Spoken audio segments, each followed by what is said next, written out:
नूतन वर्षात काय घडणार याची उत्सुकता साऱ्यांनाच लागलेली आहे. मात्र ही उत्सुकता विशेषतः नोकरदारांची उत्सुकता निराशेत बदलण्याची शक्यता आहे. कारण नूतन वर्षात बहुतांशी सुट्ट्या बुडाल्या आहेत, तर नवीन वर्षामध्ये 4 ग्रहणं असून 3 अंगारिका चतुर्थी येणार आहेत. 2026 पासून या नूतन वर्षामध्ये काय होणार याविषयी माहिती देण्याकरिता पंचांगकर्ते खगोल अभ्यासक दाकृ सोमन यांनी यावरची अधिक माहिती दिली आहे. नवीन वर्षाची दिनदर्शिका हाती आली की प्रथम सुट्ट्या पाहिल्या जातात. नवीन वर्षात महाशिवरात्र आणि लक्ष्मीपूजन या सुट्ट्या रविवारी आल्याने त्या बुडणार आहेत. महाराष्ट्र दिन आणि बुद्ध पौर्णिमा 1 मे रोजीच एका दिवशी आलेला आहे. स्वातंत्र्य दिन आणि पारसी नववर्ष 15 ऑगस्ट हे देखील एकाच दिवशी आहे. नूतन वर्षामध्ये 17 फेब्रुवारी कंकणाकृती सूर्यग्रहण, 3 मार्चला खग्रास चंद्रग्रहण, 12 ऑगस्टला खग्रास सूर्यग्रहण, 28 ऑगस्टला खंडग्रास चंद्रग्रहण अशी एकूण 4 ग्रहणे होणार आहेत. परंतु 3 मार्च एकच चंद्रग्रहण भारतातून दिसणार आहे.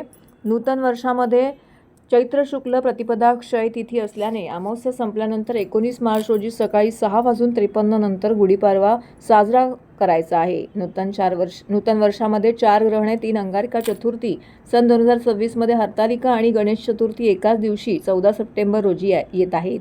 तर दिवाळीमध्ये नरक चतुर्दशी आणि लक्ष्मीपूजन एकाच दिवशी आहेत, 8 नोव्हेंबर रोजी आहे. तर 12 वर्षांनी येणारा सिंहस्थ कुंभमेळा नूतन वर्षी 31 ऑक्टोबर 2026 रोजी सुरू होत आहे.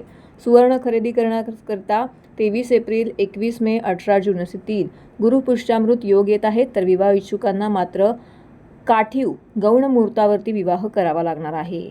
2024 हे नवीन वर्ष आता लवकरच सुरू होत आहे. हे नवीन वर्षात काय होणार आहे, पृथ्वीवर काय होणार आहे सांगता येत नाही, पण आकाशामध्ये काय होणार आहे हे मात्र सांगता येतं. नवीन वर्षामध्ये विशेष करून सुट्ट्या भरपूर आहेत. तसंच नवीन वर्षामध्ये ज्येष्ठ अधिक महिना येतो आहे, त्यामुळे सर्व सण 11 दिवस उशिरा येणार आहेत.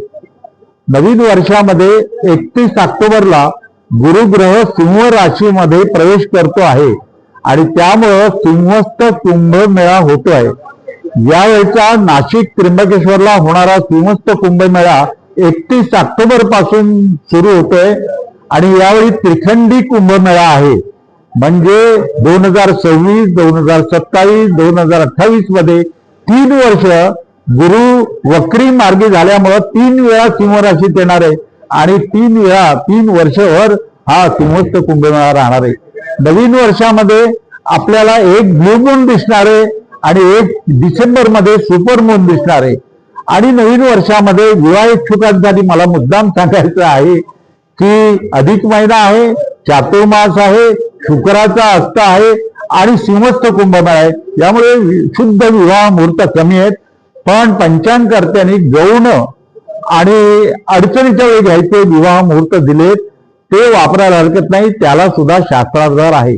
नवीन वर्षामध्ये पर्जन्य नक्षत्रांचा प्रवेश चांगला आहे, पाऊस चांगला पडणार आहे, त्यामुळे अर्थातच महागाईवरती नियंत्रण राहणार आहे. तेव्हा हे नवीन वर्ष हे येत आहे. या नवीन वर्षामध्ये 4 ग्रहण आहेत, 2 सूर्यग्रहण आहेत, 2 चंद्रग्रहण आहेत.